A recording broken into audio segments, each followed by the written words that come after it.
रक्षाबंधन का ये पावन पर्व कब प्रारंभ हुआ, इसकी स्पष्ट तिथि की कोई जानकारी उपलब्ध नहीं है। लेकिन इस संबंध में कई कथाएं प्रचलित है। पुराणों में भी इन कथाओं का वर्णन मिलता है। आइए जानते हैं रक्षाबंधन की कहानियां। पहला, राजा बलि और माता लक्ष्मी की कथा। रक्षाबंधन की एक पौराणिक कथा भगवान विष्णु, देवी लक्ष्मी और राजा बलि से जुड़ी हुई है। असुरों का राजा बलि 100 यज्ञ पूर्ण कर अजेय हो गया। धरती पर अपना साम्राज्य स्थापित कर वह स्वर्ग का सिंहासन प्राप्त करने की तैयारी करने लगा। यह ज्ञात होने पर देवराज इंद्र चिंतित हो गए और भगवान विष्णु की शरण में पहुंचे। इंद्र ने भगवान विष्णु से स्वर्ग का सिंहासन बचाने की प्रार्थना की।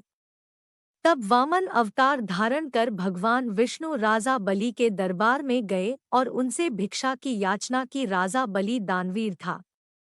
उसने वामन अवतार भगवान विष्णु को वचन दिया कि वह भिक्षा में जो भी मांगेगा उसे प्रदान किया जाएगा।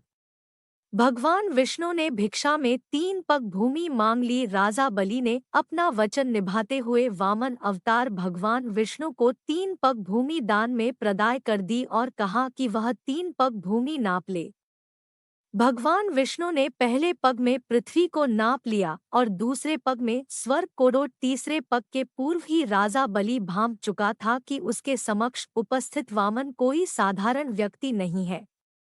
उसने अपना शीश वामन रूपी भगवान विष्णु के आगे झुका दिया और उनसे तीसरा पग अपने शीश पर रखने का निवेदन दिया। भगवान विष्णु ने वैसा ही किया। इस तरह राजा बलि अपना संपूर्ण राज्य गंवाकर पाताल लोक में रहने को विवश हो गया। पाताल लोक जाने के पूर्व राजा बलि की प्रार्थना पर भगवान विष्णु अपने वास्तविक रूप में आए। वे बलि की दानपूर्णता देख अत्यंत प्रसन्न थे। उन्होंने उससे वर मांगने को कहा। राजा बलि बोला, भगवान, मेरा तो सर्वस्व चला गया है। मेरी आपसे बस यही प्रार्थना है कि आप हर घड़ी मेरे समक्ष रहें। भगवान विष्णु ने तथास्तु कहा और राजा बलि के साथ पाताल लोक चले आए। बैकुंठ में भगवान विष्णु की प्रतीक्षा कर रही देवी लक्ष्मी को जब यह सूचना मिली तो वे चिंतित हो उठी। उन्होंने नारद मुनि को बुलाकर मंत्रणा की और इस समस्या का तोड़ पूछा। नारद मुनि ने उन्हें सुझाया कि वे राजा बलि को रक्षासूत्र बांधकर अपना भाई बना ले और उपहार स्वरूप भगवान विष्णु को मांग ले। देवी लक्ष्मी गरीब महिला का भेष धरकर पाताल लोक पहुंची और नारद के सुझाए अनुसार राजा बलि की कलाई में रक्षासूत्र बांधा। तब राजा बलि बोला, आपको देने के लिए मेरे पास कुछ नहीं है। तब देवी लक्ष्मी अपने वास्तविक स्वरूप में आई और बोली, आपके पास तो साक्षात भगवान विष्णु है, मुझे वही चाहिए। राजा बलि ने भगवान विष्णु को देवी लक्ष्मी के साथ जाने दिया। जाते जाते भगवान विष्णु ने राजा बलि से कहा कि वे हर साल 4 माह पाताल लोक में निवास करेंगे। वे 4 माह चतुर्दशी कहलाते हैं और देवशयनी एकादशी से प्रारंभ होकर देवोत्थनी एकादशी तक चलते हैं। जिस दिन देवी लक्ष्मी ने राजा बलि को रक्षासूत्र बांधा था वह श्रावण मास की पूर्णिमा का दिन था। तब से वह दिन रक्षाबंधन के रूप में मनाया जाता है और उस दिन बहनें अपने भाइयों की कलाई पर रक्षासूत्र राखी बांधती हैं और भाई बहनों की रक्षा का वचन देते हैं। दूसरा, भगवान श्री कृष्ण और द्रौपदी की कथा। यह पौराणिक कथा महाभारत काल से जुड़ी हुई है। अपनी राजधानी इंद्रप्रस्थ में युधिष्ठिर ने राजसूय यज्ञ का आयोजन किया। उस यज्ञ में शिशुपाल भी उपस्थित हुआ। यज्ञ के दौरान शिशुपाल ने भगवान श्री कृष्ण का अपमान किया और श्री कृष्ण ने सुदर्शन चक्र से शिशुपाल का वध कर दिया। शिशुपाल का वध कर लौटते समय सुदर्शन चक्र से श्री कृष्ण की उंगली थोड़ी कट गई और उससे रक्त बह निकला। तब द्रौपदी ने अपने साड़ी का पल्लू फाड़कर श्री कृष्ण की उंगली पर बांधी। उस समय श्री कृष्ण ने द्रौपदी को वचन दिया कि वह इस वस्त्र के एक एक धागे का ऋण चुकाएंगे। द्युत क्रीड़ा के समय जब कौरवों ने द्रौपदी के चीरहरण का प्रयास किया, तब श्री कृष्ण ने अपना वचन निभाते हुए चीर बढ़ाकर द्रौपदी की लाज की रक्षा की। जिस दिन द्रौपदी ने श्री कृष्ण की उंगली में अपना पल्लू बांधा था, वह श्रावण पूर्णिमा का दिन था और वह दिन रक्षाबंधन के रूप में मनाया जाता है। तीसरा, युधिष्ठिर की कथा। यह कथा महाभारत युद्ध के समय की है। युद्ध के दौरान एक दिन युधिष्ठिर ने श्री कृष्ण से पूछा, मुझे कोई उपाय बताइए ताकि मैं सभी संकटों के पार जा सकूं। तब श्री कृष्ण ने युधिष्ठिर से कहा, सभी सैनिकों की कलाई पर रक्षासूत्र बांधो।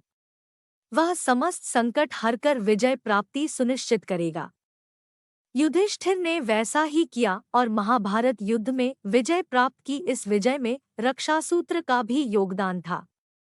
जिस दिन युधिष्ठिर ने सभी सैनिकों को रक्षासूत्र बांधा था, वह श्रावण मास की पूर्णिमा का दिन था। तब से इस दिन सैनिकों को भी राखी बांधी जाती है। चौथा, देवराज इंद्र की कथा। इस कथा का उल्लेख भविष्य पुराण में मिलता है। एक बार 12 वर्षों तक अनवरत देवों और असुरों के मध्य युद्ध होता रहा। इस युद्ध में देवतागणों की पराजय हुई। देवराज इंद्र सभी देवों के साथ अमरावती चले गए। उधर असुरों ने तीनों लोकों पर कब्जा कर अपना राज्य स्थापित कर लिया और घोषणा करवाई कि इस राज्य में यज्ञ, वेदों का पठन पाठन, पूजा और धार्मिक अनुष्ठान नहीं होंगे। इस तरह तीनों लोकों में धर्म का नाश होने लगा। दुखी और चिंतित देवराज इंद्र गुरु बृहस्पति के पास पहुंचे। उस समय गुरु बृहस्पति के साथ उनकी पत्नी शुचि भी उपस्थित थी। देवराज इंद्र की व्यथा समझते हुए वे बोली, देवराज, कल ब्राह्मण शुक्ल पूर्णिमा है। विधानपूर्वक तैयार किया गया रक्षासूत्र मैं आपको प्रदान करूंगी। उसे कल रक्षा विधान करवाकर आप ब्राह्मणों द्वारा अपनी कलाई पर बंधवा लेना। आपकी विजय होगी। ब्राह्मण शुक्ल को प्रातःकाल देवराज इंद्र ने शुचि द्वारा दिया गया रक्षासूत्र ब्राह्मणों द्वारा अपनी कलाई पर बंधवाया और उसके प्रभाव से युद्ध में देवताओं की विजय हुई। उस दिन से रक्षाबंधन पर्व ब्राह्मणों के माध्यम से मनाया जाता है।